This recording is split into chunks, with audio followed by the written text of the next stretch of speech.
A'udzu billahi minasy syaithanir rajim.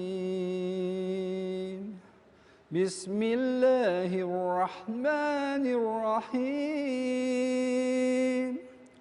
Innama yaftaril kadhiba alladzina la yu'minuna bi ayatillah wa ulaika humul kadhibun wa ulaika humul kadhibun. Shadaqallahul azim.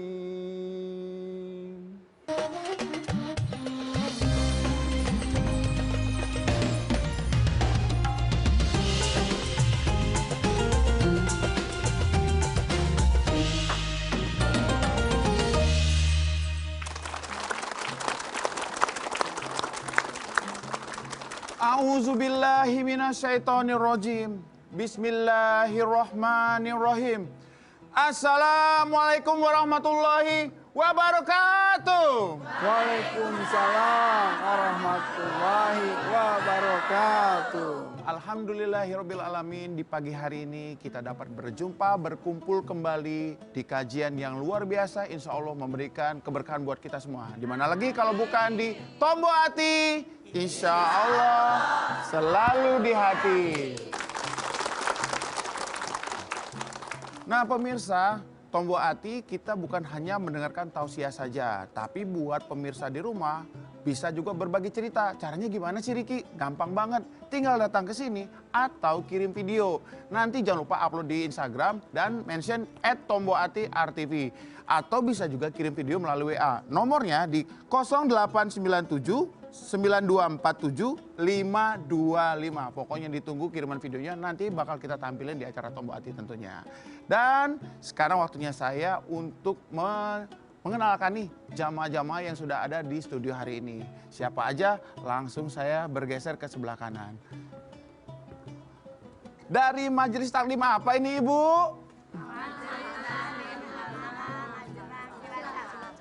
Majenang Cilacap. Kalau begitu kita sapa warga Majenang Cilacap Bu semuanya. Assalamualaikum. Jangan lupa senyum ya Bu ya. Biar kalau masuk TV senyum dapat ibadah juga Bu. Bener? Semangat ya Bu ya. Iya. Kalau begitu saya bergeser ke yang merah. Ini dari Majelis Taklim apa nih Bu? Dari Cilacap juga. Kalau begitu kita sapa semua warga-warga dan keluarga yang ada di Cilacap ya Bu ya. Assalamualaikum. Iya. Ibu juga semangat ya Bu ya. Kalau begitu kita geser yang sebelah kiri. Dari Majelis Taklim apa ini Bu? Dari Majelis Taklim Ciputat. Berarti masih di Jakarta ya. Kalau begitu sama-sama kita sapa warga Ciputat. Biar tambah semangat kita mulai lagi Tombo Hati. Selalu di hati. Tepuk tangan yang meriah buat semuanya.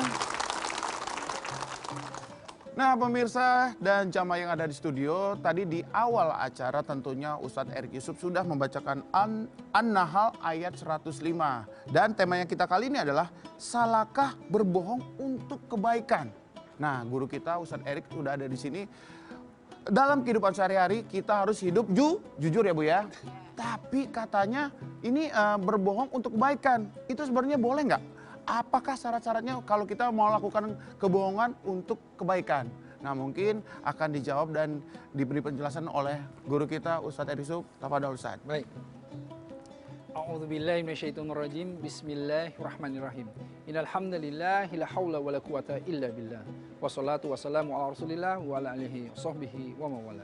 Sebelumnya saya sampaikan salam yang terbaik. Salam para malaikat kepada para penghuni surga. Assalamualaikum warahmatullahi wabarakatuh. Waalaikumsalam warahmatullahi wabarakatuh. Masya Allah, ini seger-seger semua ya.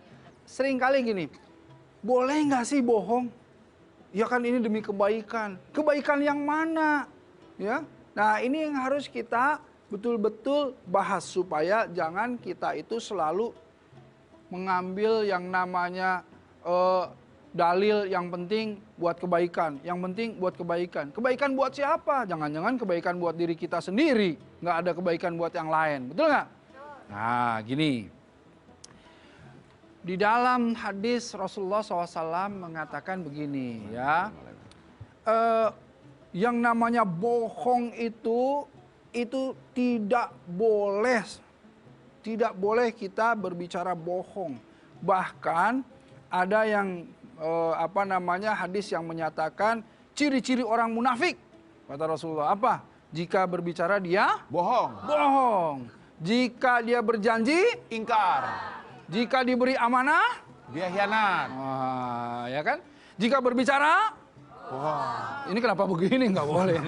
Nggak boleh gitu.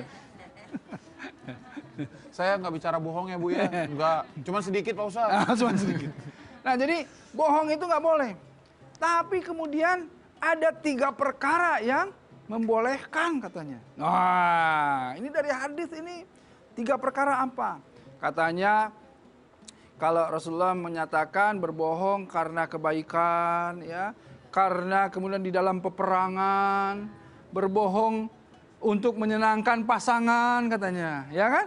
Nah, tapi dalam riwayat yang lain berbohong di dalam peperangan yang diperbolehkan itu ketika mendamaikan 2 pihak yang bertikai dan berbohongnya salah satu atau suami kepada istrinya untuk menyenangkan istrinya. Nah, misalnya gitu. Kita harus bahas dulu ini. Kenapa? Karena kalau kita nggak bahas nanti akan bingung. Jadi bohong semua. Pertama, dalam peperangan misalnya, ya. Kalau di dalam peperangan berbohong itu seperti apa yang dibolehkan? Gini, kalau kita, Ibu misalnya imajinasi perang susah ya, mungkin pertandingan. Nah, pertandingan sama nih, ada yang namanya gerak tipu kan? Betul nggak? Ada yang dosa berarti Ustadz ya kalau oh, gitu. kebayang nggak kalau lagi main kemarin Asian Games nih? Iya. Orang main bulu tangkis, gerak nipu, das, dosa. Dosa. Bayang nggak? Wah, smash ke sana loh. Kok Dosa. kayaknya matanya ke sini? Wah, dosa. Jadi kalau yang menang game itu berarti orang yang sering melakukan dosa. Gitu, maksudnya. Itu dia, makanya kalau di dalam pertandingan gerak tipu gitu ya, itu diperbolehkan. Di dalam peperangan itu gerak tipu juga itu diperbolehkan. Ya, karena apa? Karena itu dalam satu yang namanya siasah itu. Strateginya menipu. Nah, jadi apalagi dalam perang. Kebayang kalau dalam perang, ya nggak? Lagi pedang-pedangan gini. Iya. Wah, saya mau ke sana. Wah, nipu loh. Katanya ke sini, tapi justru ke perut gitu. Nah, ini kan. Nah, itu satu ya, bisa dipahami ya. Nah, yang seperti itu diperbolehkan. Ya. Nah, yang kedua, itu yang apa? Yang mendamaikan 2 pihak yang bertikai. Biasanya kalau orang lagi berantem, ya, itu mereka kan saling gengsi, ya nggak Bu? Gengsi dong, Bu, minta maaf dong sama itu. Oh enggak, dia yang harus minta maaf, dia yang duluan kok, gitu. Nah, saya lebih tua, gitu. Saya lebih tua. Wah, misalnya begitu, saya lebih tua, gitu. Ya, misalnya, oh saya jabatannya lebih tinggi, misalnya begitu. Atau misalnya apalagi, wah rumah saya 3 tingkat, misalnya. Sombong lagi ya. Nah, jadi kadang-kadang masing-masing nggak mau kan. Nah, untuk mendamaikan kedua belah pihak yang bertikai, boleh dengan berstrategi, misalnya kita bicara, Bu, ini loh, ibu itu tuh sebetulnya dia tuh udah pengen berdamai, udah pengen minta maaf, gitu. Tapi ngelihat ibunya seperti ini jadi sungkan, jadi nggak enak gitu. Ayo ibu juga gitu. Oh gitu, betul. Dia memang udah iya. Nah, kemudian ibu itu, cobalah, saya juga pengen. Nah, padahal itu kemudian sebagai strategi bagaimana mendamaikan, ya. Nah, ini diperbolehkan. Yang ketiga, berbohongnya suami ke istri misalnya. Seperti apa yang boleh misalnya? Seperti apa? Suami teh, kamu teh cantik banget gitu saat. Padahal bener itu mah. Oh iya bener itu ya. Ya. Mana istrinya? Nonton aja istrinya. Misalnya ditanya lagi, Riki ini makan, saya makan ya Ustadz. Padahal kan rasanya kadang-kadang antara nano-nano asin gitu Ustadz. Enak nggak? Enak sayang. Nah, Itu boleh? Ini yang boleh ya. Yang boleh itu ketika misalnya ya namanya juga baru nikah ya. Mau masak dia kagak tahu yang mana yang namanya garam, mana yang namanya gula misalnya. Benar itu. Ya kan? Benar. Jadi ketika aku masak buat kamu ya sayang. Aduh, kita langsung astagfirullah ya Allah. Bikin teh manis Ustaz Enggak, gitu. kita istighfar kenapa? Aduh, masak lagi sakit perut lagi nih gitu ya. Tapi ketika di depan istri, gimana masakannya? Masya Allah saya. Nggak ada duanya. Iya, jadi nggak bohong padahal. Beruntung banget dapetin kamu gitu. Iya, aduh ini masakan nggak ada duanya. Jadi kalau berbohong yang seperti itu nggak boleh. Jadi intinya adalah apa? Intinya tidak boleh kita berbohong apalagi masuk ke dalam dusta. Ya. Haram berdusta itu. Nah. Ya, dilarang berdusta itu. Kenapa? Ya karena tadi kalau seandainya kita melihat hadis yang pertama tadi saya bacakan ada 3 ciri orang munafik. Jika dia bicara, dia itu dusta, berbohong. Jika dia diberi janji, dia ingkar. Jika dia diberi amanah, dia khianat.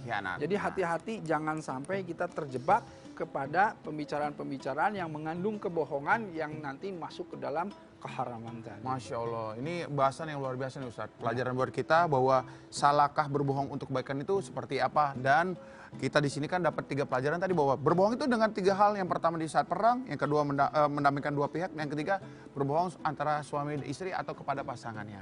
Nah, setelah yang satu ini Ustadz Erik Yusuf akan melanjutkan tausiahnya.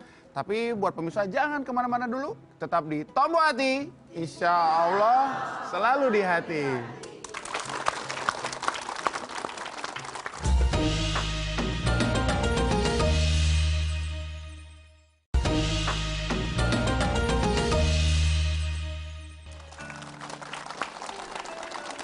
Assalamualaikum warahmatullahi wabarakatuh.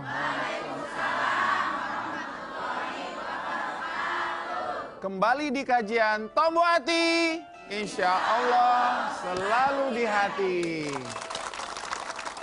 Masih bersama guru kita Ustadz Erik Yusuf dan temanya kita kali ini adalah salahkah berbohong untuk kebaikan. Dan sekarang kita akan melihat kembali tausiah dari Ustadz tentang bagaimana lebih baik diam.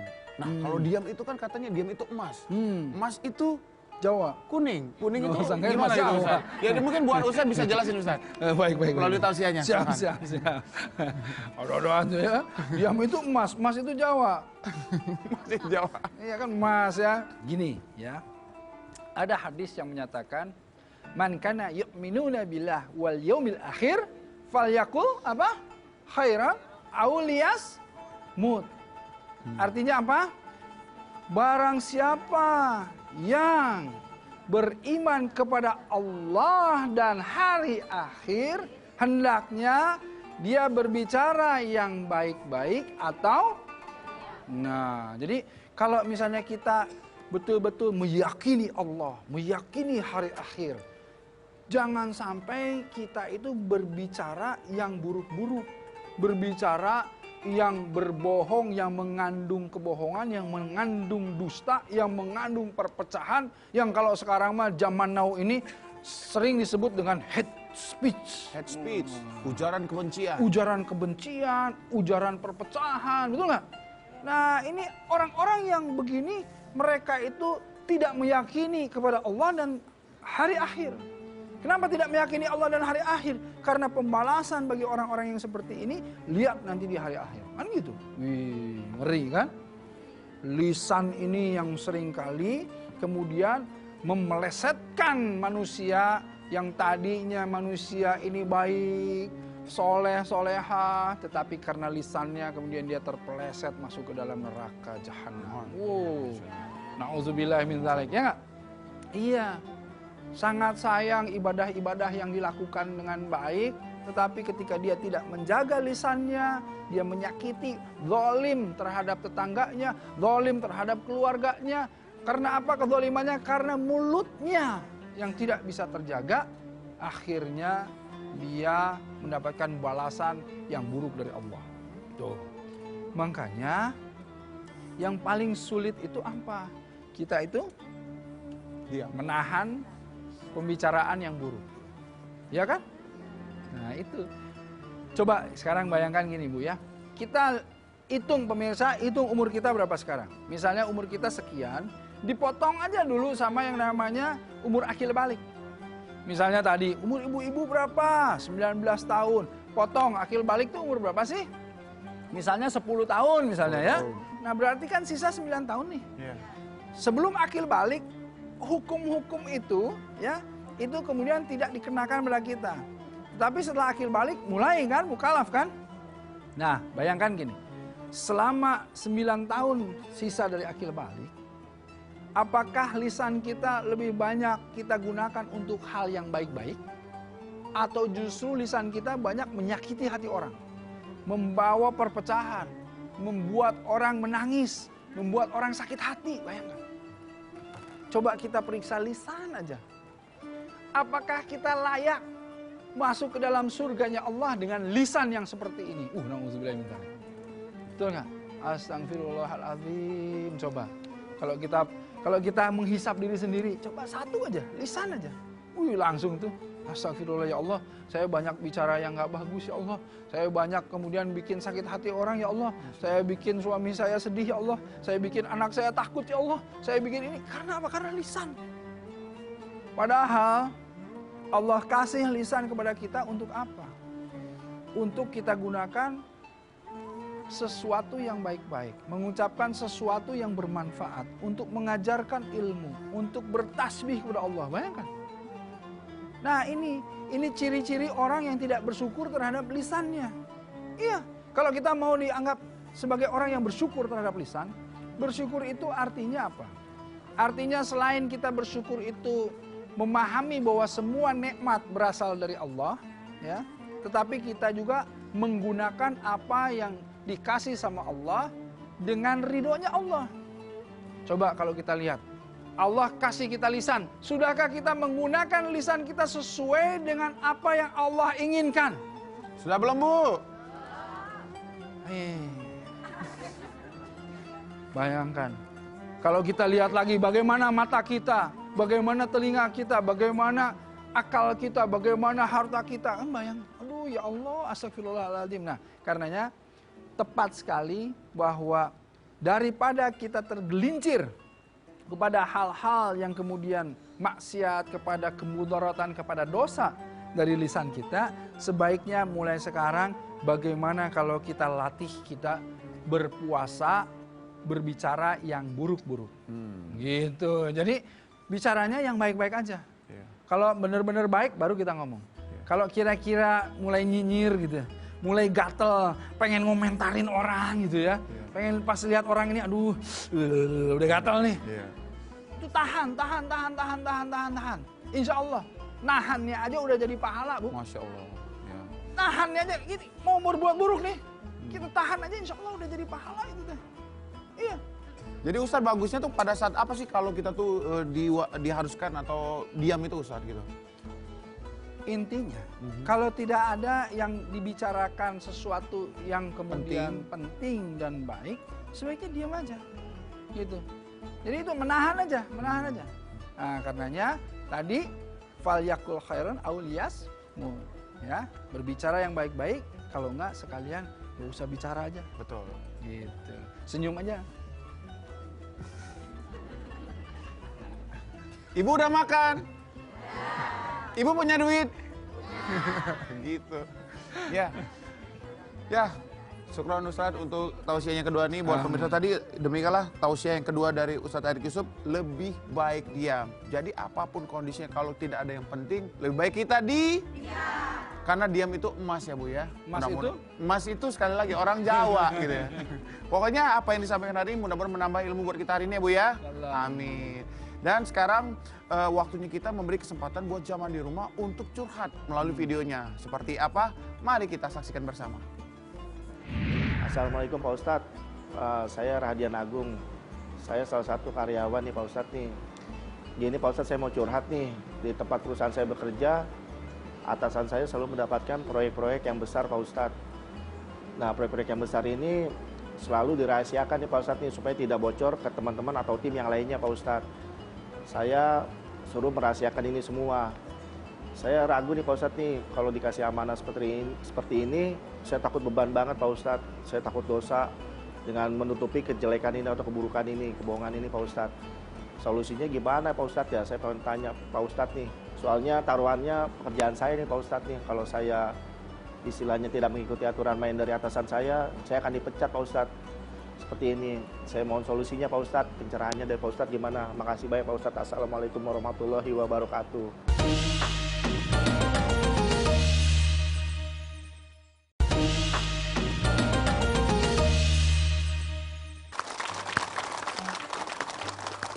Alhamdulillah masih di kajian Tombo Hati. Insya Allah selalu di hati.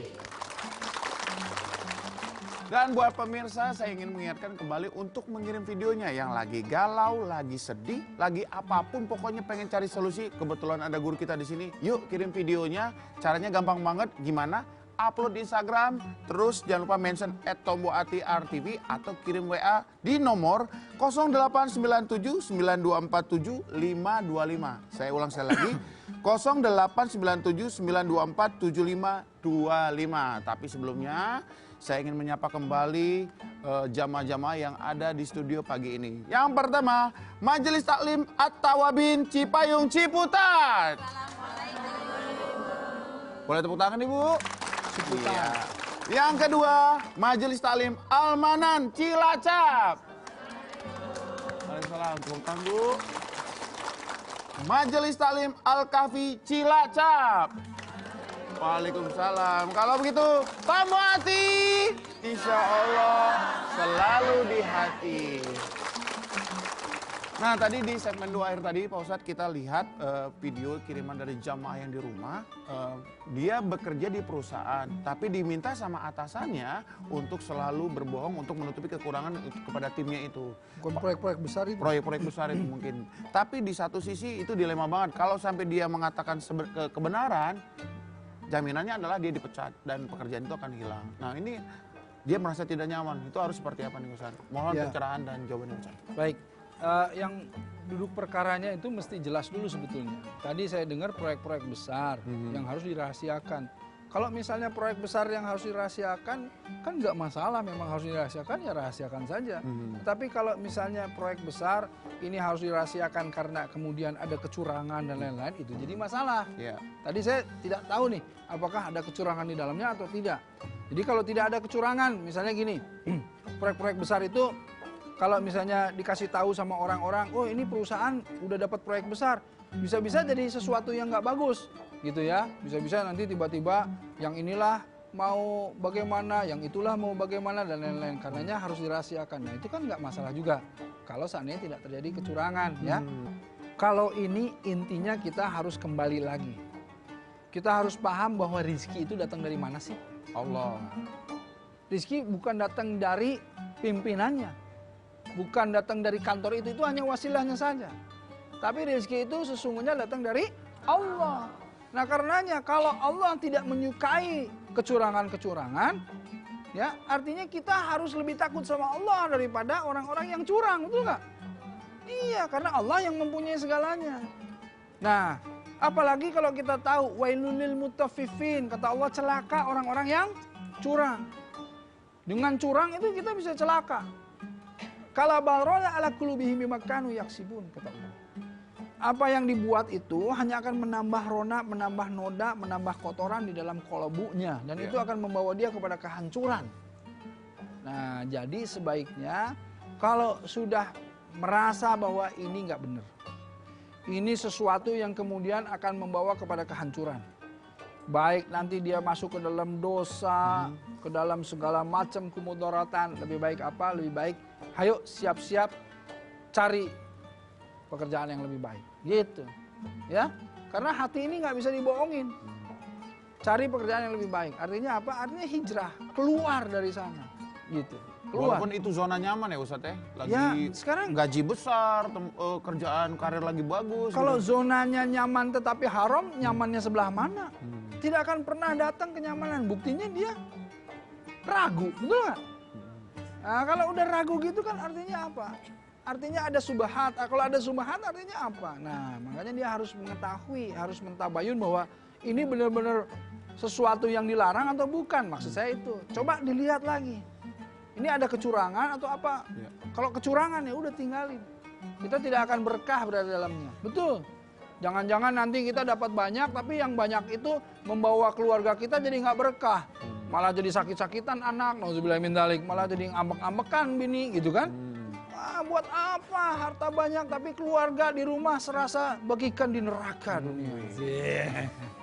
Ya, syukran Ustaz Lebay, ya. atas pencerahannya ya. Mudah-mudahan ini buat jamaah tadi yang mengirimkan video yang ada di rumah, solusinya dapat ya Ustaz ya, bisa melakukan yang terbaik dan Betul, tidak insya Allah, melalui insya Allah. kebohongan lagi. Paling tidak rezeki yang didapat juga berkah buat semuanya. Betul, Amin. betul. Yakin aja, yakin insya Allah rezeki dari Allah, luruskan itu semua. Ya siapa tahu juga di kantor ini bisa berubah kan gitu. Betul sekali Ustaz. Siapa tahu bisa, oh iya benar juga ya, jangan beginilah. Nah, kan gitu. Nah Ustaz, tadi kan yang jamaah yang di rumah nih yang mau curhat sama kita.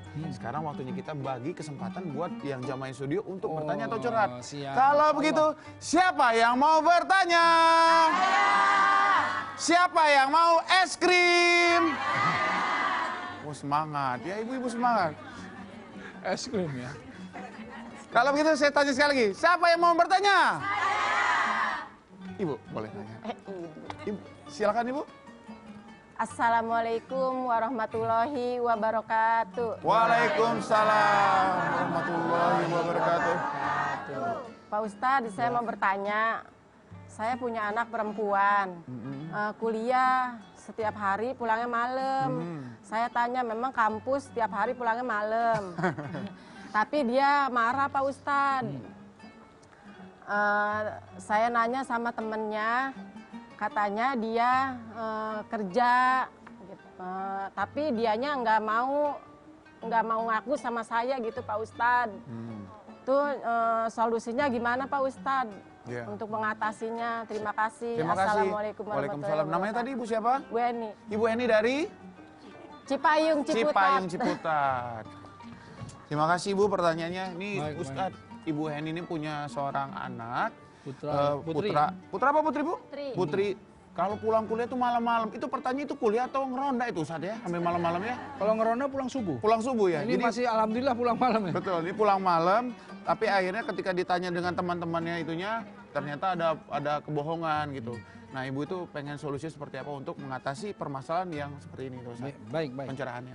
Jadi insya Allah Bu ya, kita jangan selalu berpikir suuzon dulu. Jangan berpikir bagaimana mengatasinya, ini kebohongan, ini wah jangan dulu ke situ. Iya. Karena nanti menangani dengan emosi akan lain dengan menangani dengan pendekatan yang sayang, ya.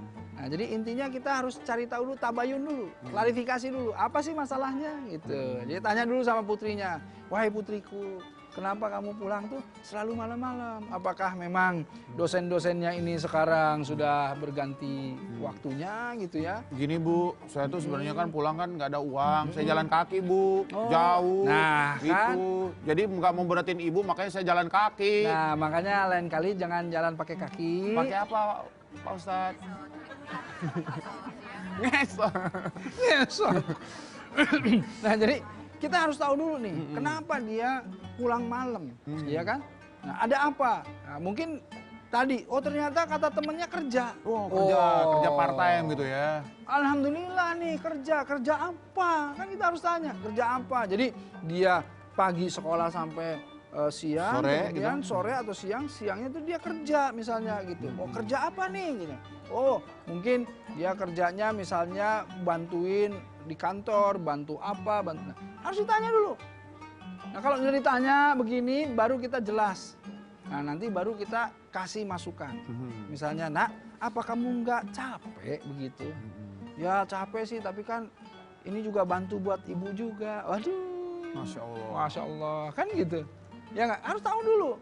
Atau misalnya, nggak usah, ibu mah dibantu. Yang Ya. penting mah, Kamu adek, sekolah yang benar gitu. Sekolah yang benar. Nah, ini bisa terjadi pembicaraan yang indah, malah bertambah rasa sayang antara ibu dan anak jika seandainya menghadapi dengan cara yang seperti ini. Jadi kitanya bicara, jangan dengan emosi, lihat dulu. Jangan langsung, dek sini, kamu bohong. Wah, udah begitu udah. Langsung menjat saya Ustadz ya. Nggak boleh tuh Pasti ya.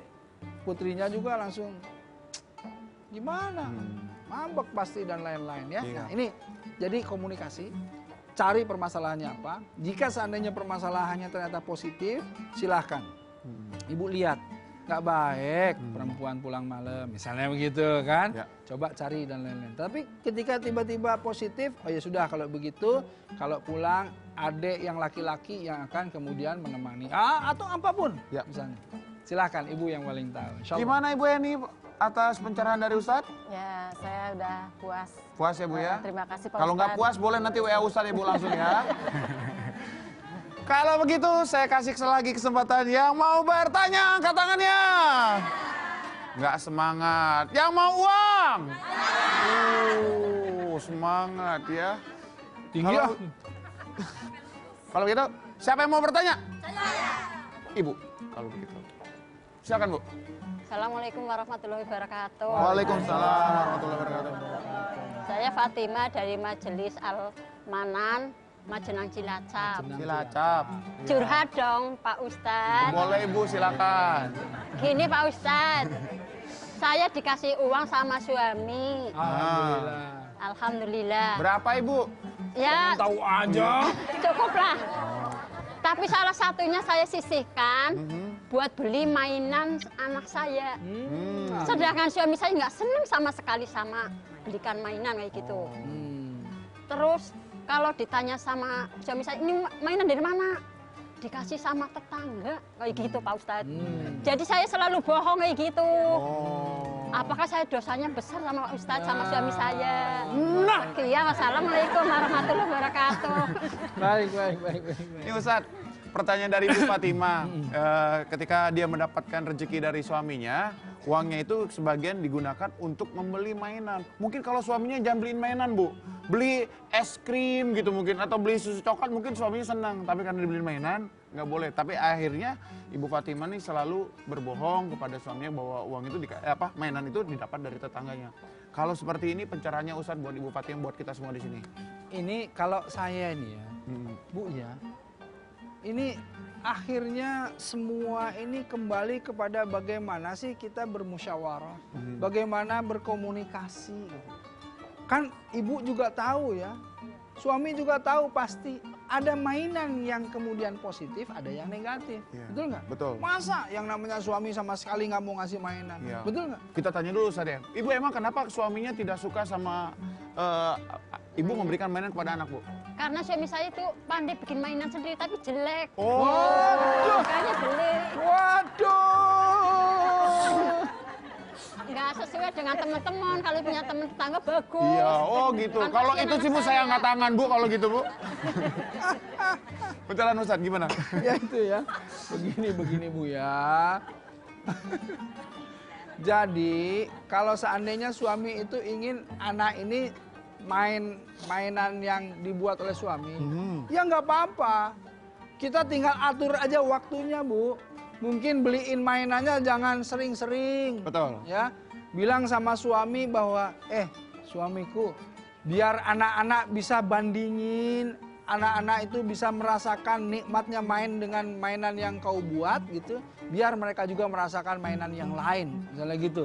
Ya nanti mereka akan ngerasain bahwa mainan yang dibuat sama orang lain itu nggak ada rasa kasih sayangnya, gitu misalnya. Kalau mainan yang bapak kamu buat, walaupun kualitasnya berbeda, di sini ada rasa cinta. Wah, misalnya, ini misal Bu. kita cari sesuatu yang positif, ya.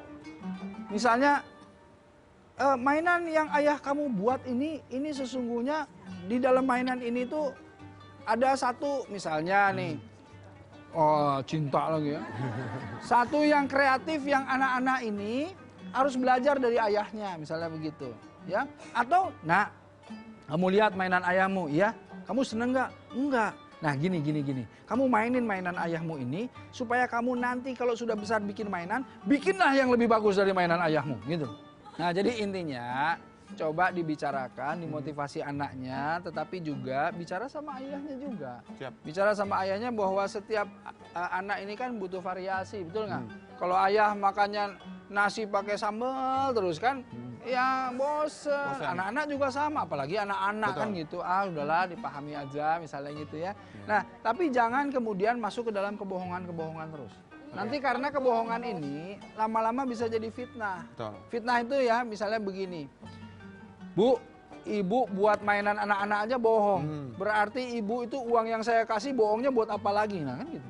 Iya, terus menuntut. Padahal kan cuman buat mainan doang. Iya. Nanti disangkanya buat yang lain-lain juga. Iya. Jadi Jadi mending jujur gitu ya Pak Ustadz Ya, ya? Ustadz singkat baiknya sih sebetulnya bicara. bicara. Jadi hukumnya kalau ibu itu terus berbohong itu nggak baik Ustadz ya? Nggak baik. Nggak baik. Nggak baik. Padahal Gimana untuk Ibu menyenangkan Fatimah? anak ya. Iya. Iya, jadi Udah jelas ya Bu? Jujur lah. Iya, Udah jelas? Ya, makasih, terima Pak kasih Ustadz. buat Ibu dan buat pemirsa itu. Berarti hukumnya kalau kita berbohong walaupun itu untuk kebaikan kepada anak itu berarti tidak boleh Ustadz ya? kalau di Indonesia ini yang saya herannya semua pasti pengen hukumnya pengen dihukum ya semua ya. Kalau kita bilang sudah tidak baik, ujung-ujungnya apa? Dosa. Dosa. Kalau udah dosa ditumpuk-tumpuk jadi apa?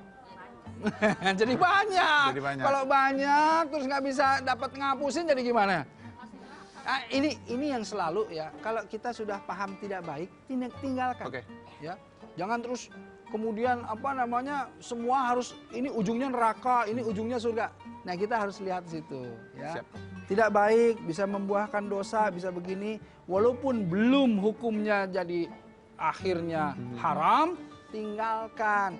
Makruh, tinggalkan. Kan gitu. Ya. Oke, terima kasih Ustadz, terima kasih ibu-ibu yang mau bertanya. Nanti Ustadz habis ini kita akan kasih kesempatan buat jemaah yang ada di studio untuk curhat sama kita. Ya, ya. Curhatnya seperti apa? Buat pemirsa jangan kemana-mana, tetap di Tombo Hati. Insya Allah selalu di hati.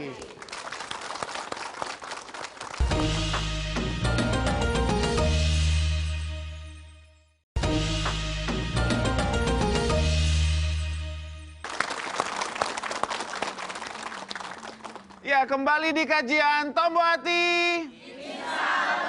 Selalu di hati. Nah pemirsa, sekarang kita udah di segmen 4 di Tombo Hati dengan temanya salahkah berbohong untuk kebaikan. Dan buat pemirsa saya hanya mengingatkan untuk selalu menyaksikan Tombo Hati setiap hari Senin sampai dengan Jumat pukul 7 waktu Indonesia Barat, tentunya hanya di RTV. Dan sekarang waktunya saya memberi kesempatan buat jamaah yang ada di studio untuk curhat, berbagi cerita dengan kita di sini, share. Mudah-mudahan hari ini ada pencerahan dari Ustadz Erik ya. Seperti apa permasalahannya? Langsung kita panggil Ibu Dwi untuk gabung bersama kita di sini. Silakan. Assalamualaikum. Waalaikumsalam. Silakan. Ya, boleh Ibu Dwi perkenalin masalahnya apa? Assalamualaikum warahmatullahi wabarakatuh. Waalaikumsalam warahmatullahi Nama saya Ibu Dwi Andriani dari Majelis Talim Al-Kahfi, Majenang, Cilacap. Saya mau curhat Pak Ustadz. Ya. Silakan. Baik, Bu. Saya menikah dengan suami baru beberapa bulan. Cuma sekarang juga tinggal bersama orang tua, bareng sama orang tua. Nah, suami bekerja, mencari pekerjaan nggak dapet, mencari kerjaan nggak dapet. Nah, taunya orang tua itu suami bekerja tiap pagi pulang sore, padahal dia belum mendapat kerjaan. Tapi saya berbohong kepada orang tua kalau suami saya itu udah bekerja. Setelah beberapa bulan mendapat pekerjaan, tapi akhirnya keluar lagi. Terus saya bercerita ke orang tua masih juga bekerja, padahal udah keluar. Udah keluar ya. Tuh. Baik, baik. Gimana itu ya Pak Ustadz? Ya Ustadz. Kira-kira boleh nggak kalau bohongnya Berbohong ya? seperti itu? Demi kebaikan gitu ya. Pada Ustadz. Baik, begini ya. Intinya kalau suami itu sebetulnya keluar itu tetap kerja ya, nyari kerja itu tetap kerja loh. Betul. Kamu keluar lagi ngapain? Lagi nyari kerjaan, itu juga kerja sebetulnya. Lagi Betul nggak? mikirin gitu Ustadz. Lagi ya. berpikir Apa ya, yang bisa mencari dilakuin? pekerjaan itu juga salah satu bentuk pekerjaan. Jadi artinya kalau yang memang diharapkan itu pekerjaan yang memang sudah apa bahasanya yang mapan di satu perusahaan dan lain-lain kan begitu keinginannya. Tapi ada juga kalau zaman sekarang kan pekerjaan-pekerjaan yang freelance ya, pekerjaan-pekerjaan yang hanya proyekan itu juga pekerjaan ya, atau pekerjaan dengan model-model yang lain. Nah jadi intinya mungkin lihat dulu permasalahan ini. Kita tuh kalau kita cara berpikirnya gimana caranya membawa kebaikan bagi semuanya kan begitu. Iya. Ya, jadi kebaikan ini kalau bisa kita tidak berbohong, tidak perlu berbohong. Jadi tadi kan di awal-awal sudah kita sebutkan bahwa kebohongan ini tidak baik. Bahkan haramnya dusta kita tadi sebutkan gitu ya. Bahwa dilarangnya yang namanya dusta. Masuk ke dalam orang-orang yang digolongkan kepada orang-orang munafik gitu. Ya kan? Nah jadi harus hati-hati betul. Jauhi yang namanya kebohongan, jauhi. Simpan di tempat yang terjauh gitu. Nah ini kondisi darurat, 3 hal yang diperbolehkan kan gitu. Nah 3 hal ini jangan main-main. Kalau bisa enggak ya enggak usah semuanya gitu. Jadi seperti bagaimana kalau dijelaskan walaupun kepada istri Rasulullah SAW, ini Aisyah nih salah masukin salah masukin gula, masuknya garam. Ketika Rasulullah minum, Rasulullah kaget, ini rasanya asin nih, ya. Nah Rasulullah tidak berbohong, tetapi juga tidak kemudian menyakiti hati Aisyah dengan senyum. Nah kemudian Aisyah, sisakan sepertiga untukku Rasulullah, karena Rasulullah biasanya memang menyisakan. Rasulullah kalau disisain ketahuan kan, ini asin kan. Rasulullah minum aja sampai habis. Ketika mau minum sampai habis, Aisyah bilang, sisakan sepertiga untukku Rasulullah. Akhirnya Rasulullah kasih, Aisyah minum, langsung kan tahu Aisyah. Nah artinya tidak berbohong juga Rasulullah. Nah makanya kenapa dicontohkan Rasulullah, bohong itu disimpan di tempat yang paling jauh, jangan sampai gitu loh. Ya, nah kita itu masuk dulu kepada bagaimana menerangkan supaya duduk permasalahannya bisa diterima oleh ibu. Bisa juga diterima oleh suami kita semuanya. Nah, kalau seandainya ini semua sudah baik, tidak lagi perlu berbohong. Artinya apa? Artinya sebisa-bisa mungkin jangan berbohong. Kedua, kalaupun harus berbohong, bohongnya seperti apa tadi? Berbohong seperti ini kan tidak membawa kemudorotan. Ya, tetapi bagaimana menenangkan. Ya, bahwa kalau bisa ngomongnya jangan dia kerja, bukan begitu, tapi dia sedang memang bekerja dengan kerjaan-kerjaan yang sistemnya proyekan misalnya begitu ya. Nah ini kan juga tidak berbohong kalau ke sana. Nah Ibu Dwi sendiri selama suami tidak bekerja itu biaya kehidupan sehari-hari itu dari mana ya Bu ya? Oh bener juga ya. Oh di mertua ya. Iya. Bareng tinggal sama mertua, bareng sama orang tua. Berarti kan mertua tahu kalau misalnya tiap hari, kan berarti suaminya kan berarti kok nggak ngasih gitu kayak gitu. Berarti mertua paling nggak bertanya itu suami. Udah sampai begitu? Iya nggak? Sempet kan udah keluar dari kerjaan, terus dapat kerjaan yang baru lagi. Terus gitu. nggak punya uang nggak? Kalau punya uang masuk keluar tapi punya uang kan aman-aman aja ya. Iya. Mungkin Pondok Mertua Indah bagus itu mungkin. Bagus juga ya. Iya, kayaknya kita tinggal Pondok Mertua Indah lebih ini ya Ustaz ya. Nyaman ya. Jadi solusinya ini bahwa berbohong dengan bentuk apapun itu sebenarnya nggak ini. Jadi ya, gini sebetulnya saya ingin menegaskan ini sama pemirsa semua. Jika kita bisa meninggalkan kebohongan itu, menjauhkan kebohongan, ini yang lebih baik buat kita. Tentu ini lebih maslahat buat kita. Betul. Ya. Kebohongan-kebohongan yang tadi yang saya sebutkan adalah kebohongan yang secara logika coba difikirkan. Di dalam pertandingan, di dalam peperangannya pasti ada yang namanya strategi. Ya kan? Menutupi aib suami tetap nggak boleh ya Ustaz? Nah ini ya, sebetulnya tidak bekerja itu bukan aib. Ya bukan ya. Ya kan? Yang termasuk dalam kaidah aib itu apa gitu loh. Jadi ketika suami tidak bekerja, itu sebetulnya kan tidak masalah. Ya. Tetapi kalau kita mau untuk kebaikan tadi, supaya misalnya kita tahu gini, kalau ibu ini tahu suami saya nggak kerja, ibu ini pasti marah besar, bisa kemudian sakit jantung. Nah, disitulah kemudian daruratnya muncul. Akhirnya kita berbohong dengan bilang, insya Allah Bu, suami juga lagi kerja, padahal lagi nyari kerja kan gitu. Nah itu kan ada alasan-alasan yang membuat ini menjadi baik gitu. Tapi kalau nggak ada alasan yang syar'i, jangan berbohong gitu loh maksud saya. Ya, intinya ke sana. Gitu. Tapi suami ibu sendiri tahu kalau misalnya ibu lakukan ini berbohong kepada orang tua, suami tahu? Tahu ya. Reaksinya gimana? Suami reaksinya ya sudahlah gitu misalnya ya. Terserah kamu aja lah, saya mah udah liur misalnya. Pokoknya yang penting mah yang dilakukan ibu udah untuk membela suami itu udah suatu hal yang baik sebenarnya Ustaz. Ya, jadi intinya tidak ingin mertua ini kemudian merendahkan suami, maksudnya kan gitu.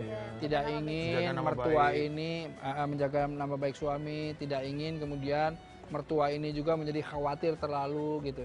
Tapi kan suami juga jangan terus kemudian terus-menerus dapat kerjaan keluar atuh kan itu masalahnya ya kan.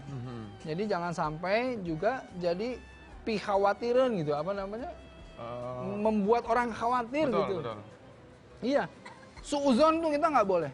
Tapi jangan juga kita membuat diri kita itu mudah untuk orang suuzon gitu loh. Gimana Bu? Udah ini? Udah mudah-mudahan kita doain semua ya buat jamaah yang di studio, buat jamaah di rumah Dapat juga. kerja. Mudah-mudahan Ibu Dwi suaminya langsung dapat kerjaan. Gajinya gede. Bisa traktir kita semua di sini. Amin. Ya. Mungkin buat Ustadz Erik udah hampir 1 jam kebersamaan kita ini Ustadz. Mungkin ada yang bisa disampaikan buat pemirsa di studio atau jamaah yang ada di rumah nih Ustadz. Baik. Pemirsa yang dirahmati oleh Allah. Intinya adalah jika kita memahami sesungguhnya kebohongan itu akan membawa kepada sesuatu yang buruk, sesuatu yang kemudian tidak nyaman. Jauhilah kebohongan itu. Karena memang tadi kita sudah sebutkan ya, bahwa kebohongan ini bisa menjadi ciri-ciri orang yang munafik. Bahkan Rasulullah SAW melarang kita bercanda pun jangan berbohong. Bayangin, bercanda jangan berbohong. Karena apa? Karena kebiasaan berbohong itu akan membuat kita menjadi tidak lagi bisa membedakan mana yang bohongnya membawa dusta, yang membawa keburukan, mana yang tidak. Yang akhirnya kita menjadi orang-orang yang terbiasa berbohong. Yang tadinya bohong kecil menjadi bohong besar. Yang akhirnya sampai kepada dusta. Yang akhirnya tergolong pada orang-orang munafik. Nauzubillahi min dzalik. Ya kan? Ya. Nah karenanya jauhi kebohongan itu. Jangan pakai yang namanya peluang untuk berbohong. Kira-kira seperti itu. Cocok kalau harian kasiran buat Ustadz Erik yang sudah memberikan kita ilmu hari ini ya. Mudah-mudahan bermanfaat buat kita semua di sini. Memberi kejujukan buat kita, menambah ilmu juga tentunya. Buat ibu-ibu dan bapak-bapak jemaah yang ada di studio, terima kasih ya. Mudah-mudahan nanti pulang ke rumah selamat sampai di tujuan. Salam buat keluarga ya. Jangan lupa nonton Tombo Ati. Buat pemirsa jangan lupa untuk selalu saksikan Tombo Ati dari Senin sampai dengan Jumat pukul 7 waktu Indonesia Barat hanya di RTV tentunya. Dan memiliki dan menumbuhkan sifat jujur itu yang membedakan kita antara mukmin dan munafik. Jangan pernah berbohong sekecil apapun karena kebohongan itu pasti akan dibenci sama Allah Subhanahu wa taala. Saya Riki Perdana, mohon maaf kalau ada yang salah dari saya dan kita akan tutup acara ini dengan doa kepada Ustaz. Baik. Yuk kita sama-sama doa. Yuk. Juga yang pemirsa semua yang di rumah ya, juga saudara-saudara yang di Cilacap semua itu di sana. Kita doa sama-sama, kita satukan hati kita. A'udzubillahi minasyaitonirrajim. Bismillahirrahmanirrahim. Allahumma sholli wa barik salim ala Muhammadin wa ala sahbihi wasallam. Ya Allah, Allah subhanahu malikul qudusus salamul mu'minul muhaimin azizul jabbarul mutakabbir. Ya Allah, ya muqallibul qulub tsabbit qulubana ala dinik ya Allah. Ya Allah, di hari yang baik ini ya Allah, bersama orang-orang yang baik ini ya Allah, di dalam program acara yang baik ini ya Allah, dengan menyebut nama-Namamu ya Allah, ijabahlah doa-doa kami ya Allah. Ya Allah, Engkaulah yang membolak-balikan hati kami ya Allah, tetapkanlah hati kami dalam agamamu ya Allah, kuatkanlah hati yang lemah ini ya Allah, yakinkan hati yang masih ragu-ragu ini ya Allah, jauhi hati ini dari rasa iri, dari rasa dengki, dari rasa dendam, dari kebohongan ya Allah. Dari kebohongan-kebohongan, dari kemunafikan-kemunafikan, dari kesombongan-kesombongan. Ya Allah, jadikanlah kami orang-orang yang jujur, orang-orang yang terus berada di jalan yang Engkau ridho ya Allah. Subhana rabbika rabbil izzati amma yasifun wa salamun ala mursalin walhamdulillahi rabbil alamin. Amin ya rabbal alamin. Tidak ada yang lebih baik dari yang berbicara ataupun yang mendengarkan, karena yang lebih baik di sisi Allah adalah yang mengamalkannya. Saya Erik Yusuf, billahi taufiq wal hidayah. Wassalamualaikum warahmatullahi wabarakatuh. Waalaikumsalam warahmatullahi wabarakatuh.